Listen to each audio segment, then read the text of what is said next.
একজন ব্যক্তির সাথে জোরপূর্বক তার সাথে প্রথমে কথাবার্তা বলে তারপর ওকে জোর করে গাড়ির মধ্যে উঠিয়ে নিয়ে যায়।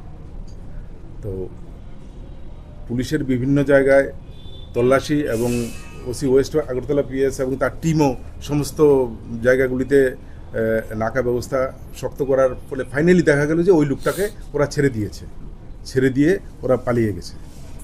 ওদের সমস্ত তথ্য একসাথে তথ্য পাওয়ার ভিত্তিতে এতটুকু বোঝা যায় যে 3-4 জন থেকে হয়তো একটু বেশি হতে পারে, 5-6 জনও হতে পারে। তো তারা এই লোকটিকে জোরপূর্বক কিডন্যাপ করেছিল এবং ফাইনালি ওকে ছেড়েও দিয়েছে। তো ওই গ্রুপের 3 জনকে অ্যারেস্ট করা, টোটাল 4 জনকে অ্যারেস্ট করা হয়েছে ওই গ্রুপের, যাদেরকে আজকে কোর্টে পাঠানো হবে রিমান্ডের প্রয়াস সহ।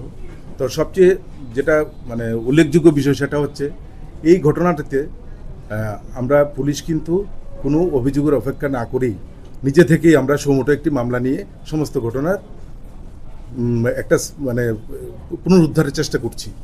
এখনও সেই ঘটনা সম্পূর্ণভাবে আমরা তদন্তের শেষ জায়গায় পৌঁছতে পারিনি, কারণ এখনও কিছু অ্যারেস্ট বাকি আছে, গাড়িটা রিকভারি করা বাকি আছে।